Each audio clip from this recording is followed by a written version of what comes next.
ഏഷ്യയിലെ ഏറ്റവും വലിയ കൗമാര കലോത്സവത്തിന് തിരിതെളിഞ്ഞു. 24 വേദികളിൽ ഹൈസ്കൂൾ, ഹയർ സെക്കൻഡറി വിഭാഗങ്ങളിലായി 239 ഇനങ്ങളിൽ 14,000 പ്രതിഭകൾ മാറ്റുരയ്ക്കുന്ന സംസ്ഥാന സ്കൂൾ കലോത്സവം ആശ്രമം മൈതാനത്തെ പ്രധാന വേദിയിൽ മുഖ്യമന്ത്രി പിണറായി വിജയൻ ഉദ്ഘാടനം ചെയ്തു. പ്രധാന വേദിയിൽ HS വിഭാഗം പെൺകുട്ടികളുടെ മോഹിനിയാട്ട മത്സരത്തോടെ വേദികൾ ഉണരും.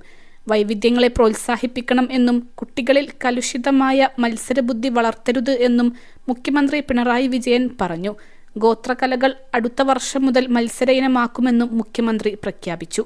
കലോത്സവങ്ങളിൽ കുട്ടികളുടെ മത്സരങ്ങളാണ് നടക്കുന്നത്. അവരുടെ മനസ്സുകളിൽ കലുഷിതമായ മത്സരബുദ്ധി അധ്യാപകരോ രക്ഷിതാക്കളോ വളർത്തരുത്. പങ്കെടുക്കലാണ് പ്രധാനം.